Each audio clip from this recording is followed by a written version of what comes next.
अज्ञानतिमिरान्धस्य ज्ञानाञ्जनशलाकया चक्षुरुन्मीलितं येन तस्मै श्री गुरुवे नमः। नमस्कार, मैं एस्ट्रो वास्तु एक्सपर्ट उपेंद्र कुमार। आज वास्तु में कुछ ऐसी बातों के बारे में चर्चा करने जा रहा हूं कि जो किसी के भी घर में और ऑफिस में ये होना ही चाहिए। वास्तु सम्मत घर रहने के बावजूद भी कुछ परेशानियां आती रहती है। उसके निराकरण के लिए यह अचूक उपाय है। कुछ पॉइंट्स हैं छोटे छोटे जो कि डेली की यूज के लिए है और इसे घर में करना चाहिए, इस पर ध्यान देना चाहिए। इससे आरोग्य घर में बना रहता है, स्वास्थ्य बना रहता है और साथ साथ में लोगों का मन प्रसन्न रहता है। घर से नकारात्मकता, नेगेटिविटी दूर होती है और प्रसन्नता आती है। ऐसे तो सभी के जीवन में कुछ न कुछ परेशानियां रहती है, परंतु कुछ बातों पर ध्यान अगर रखेंगे तो कुछ परेशानियां रहने के बावजूद भी घर में प्रसन्नता बनी रहेगी और लोग सकारात्मकता की तरफ उन्नति करेंगे, बढ़ते रहेंगे, प्रगति होगी। कैसे? जैसे देखिए, सबसे पहले मुख्य द्वार।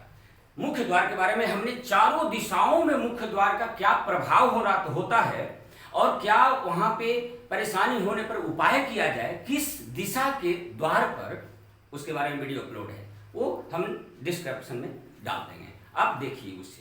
लेकिन यह ध्यान रखिए कि आपका मुख्य जो चार दिशाएं हैं, उत्तर, पूर्व, दक्षिण और पश्चिम, चारों में से किसी भी दिशा में अगर आपका मुख्य द्वार है तो कोशिश करें कि उस दिशा के रंग मुख्य द्वार पर करें।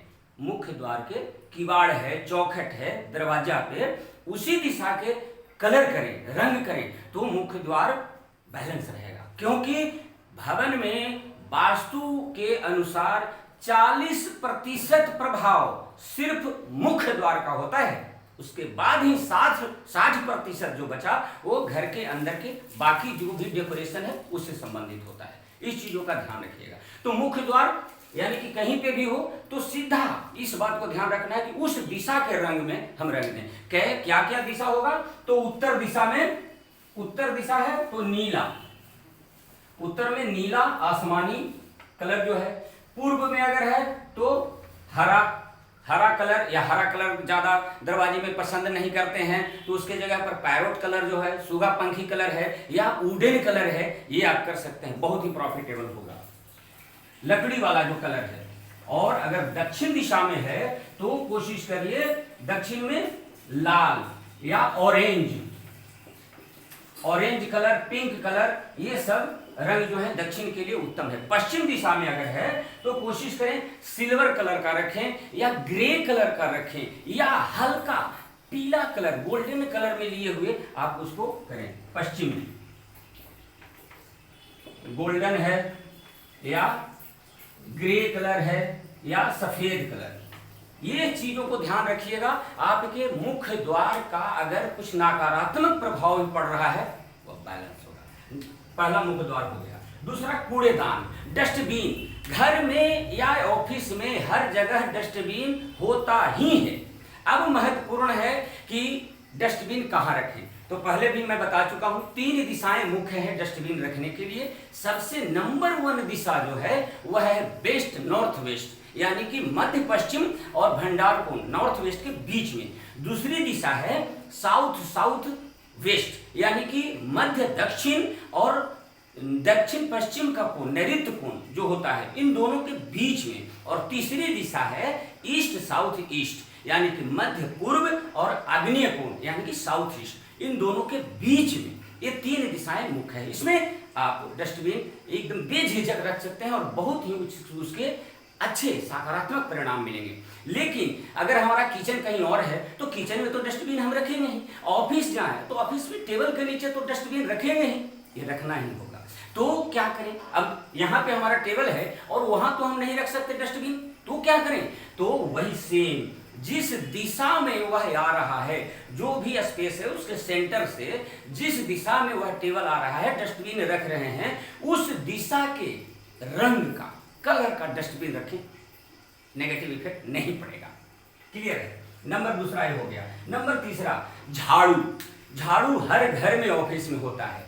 इसके लिए ध्यान रखना है, वो क्या काम है उसका? गंदगी को बाहर करना, निकालना। नकारात्मकता को दूर करना झाड़ू का काम है। तो झाड़ू आप रख सकते हैं, कोशिश करिए उसको वही डस्टबिन वाले तीनों दिशाओं में, west north west, south south west और ईस्ट साउथ ईस्ट, इन दिशाओं में रखें। अगर इन दिशाओं में संभव नहीं है तो अक्सर मुख्य द्वार पर ही झाड़ू रख दिया जाता है। तो भी यह कोशिश आपका सदैव होना चाहिए कि झाड़ू कहीं भी रखें ढका हुआ रहे, वो ओपन में ना रहे, और खास करके मुख्य द्वार के पास तो नहीं रहना चाहिए। अगर है तो उसे भी कवर करके रखें, तब फायदा होगा निश्चित, क्योंकि दरिद्रता झाड़ू दूर करती है, इसका ध्यान रखना है। नंबर चौथा, पोछा। घर में पोछा लगता है हर जगह, ऑफिस में भी, घर में भी, हर जगह। पोछा का काम क्या है? सफाई करना। किसके लिए? गंदगी को। तो मन की गंदगी, घर में भरा हुआ नकारात्मकता को दूर करने के लिए यह कोशिश करें हर शनिवार को, कम से कम सप्ताह में एक दिन शनिवार को उस पोछे वाले पानी में एक चुटकी नमक डाल दिया करें। नेगेटिविटी को वह रिमूव कर देगा। यह बहुत ही उत्तम प्रयोग है। नेक्स्ट है कपूर। कपूर जो दीपक जो जलाते हैं पूजन में जो प्रयोग होता है, कोशिश होनी चाहिए हमारा घर हो या ऑफिस हो, कम से कम एक बार सुबह या शाम, दोनों में से जो समय आपके लिए सुविधा के अनुसार हो, कपूर की एक दो टिकिया अवश्य जलाएं और उसको जला करके पूरे घर में या पूरे ऑफिस में हर तरफ घुमाएं। इससे एक सुगंधित वातावरण, एज ए साइंटिफिक सुगंधित वातावरण बनता है, जिसमें नकारात्मकता को अवशोषित करने की कैपेसिटी है, वह नेगेटिविटी को रिमूव करता है, दूर करता है। इसलिए कपूर घर में डेली जलना चाहिए। आप पूजा करें या ना करें, कपूर जरूर जलाएं। यह बहुत ही उत्तम प्रयोग है। नेक्स्ट आता है पंचगव्य। बहुत ही उत्तम प्रयोग, इसके लिए स्पेशल हम वीडियो भी बना करके डाल रखेंगे। पंचगव्य कैसे बनता है? पंचगव्य में इतनी शक्ति है कि जो ब्रह्म हत्या के दोष को भी दूर कर सकता है, जिसके लिए चंद्रायण व्रत किया जाता है, इतनी ताकत है उसमें। पंचगव्य बनता कैसे है? तो गाय का दूध है, दही है, घी है, और गाय का गोमय यानी कि गोबर है, और गौमूत्र, इन पांचों वस्तुओं को मिलाकर एक अनुपात में मिलाया जाता है। मंत्र है कुछ उसके साथ साथ में, तो उसके साथ बनाया जाता है। तो पंचगव्य को अगर महीने में 2 दिन या मिनिमम 1 डे, कम से कम एक दिन भी, चाहे अमावस्या को या पूर्णिमा को बना करके सबसे पहले घर में पूजन स्थल है वहां गणेश जी के पास चढ़ाएं, फिर किचन में, रसोई घर में छिड़काव करें, फिर पूरे घर में, बाथरूम, बेडरूम, जहां स्टोर रूम कुछ भी है, हर जगह पे उसे छिड़काव करें। छत पे, नीचे, दरवाजे के पास, हर जगह उसका छिड़काव करें।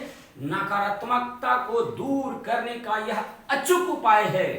बहुत सारे घरों में बीमारियां तरह तरह की भरी रहती है, कलह भरा हुआ है, इन सबको दूर करने का अचूक उपाय है पंचगव्य, और इसका वीडियो भी मैं बना चुका हूं, आप देख सकते हैं उसको। इन चीजों को अगर आप ध्यान रखते हैं तो निश्चित मैं कहता हूं, थोड़ी बहुत वास्तु से संबंधित असंतुलन रहने के बावजूद, कुछ अगर कमी भी है वास्तु से संबंधित, वास्तु के अकॉर्डिंग कुछ मिसिंग है, फिर भी आप बहुत तौर पर, बहुत तरीके से सुखी रह सकते हैं, प्रसन्न रह सकते हैं, क्योंकि ये जो भी हमने उपाय बताए हैं यह नेगेटिविटी को रिमूव करने का है, नकारात्मकता को, कलह को और बीमारियों को घर से दूर भगाने का है। कोई विशेष इसमें विधि व्यवहार नहीं, कोई मंत्र ज्ञान नहीं, कोई वेद पुराण का नहीं, लेकिन आपके लिए बता दूं, जो भी बातें हमने बताई है वेद पुराणों में लिखित भी है, व्यवहारिक तौर पर प्रयोग करके अनुभव गम्य सिद्ध प्रयोग हैं। ये सब देखने में तो बहुत छोटा लगता है, छोटी छोटी बातें हैं, परंतु इसके प्रभाव, असर बहुत ही गहरा पड़ता है हमारे जीवन में। मेरी यही मंगल कामना है कि आप सदैव प्रसन्न रहें, स्वस्थ रहें, आनंद में रहें। अगर आपको वीडियो अच्छा लगा तो उपेंद्र वास्तु रिजॉर्ट आपके लिए बनाया है। अगर अभी तक सब्सक्राइब नहीं किए हैं तो कर लीजिए, शेयर कीजिए, लाइक कीजिए, कमेंट कीजिए। इससे रिलेटेड और किसी भी प्रकार की अगर आपकी कोई क्वेरी है, क्वेश्चन है, आप लिखिए हमें, मैं उसका उत्तर दूंगा। वीडियो देखने के लिए आपका बहुत बहुत धन्यवाद। नमस्कार।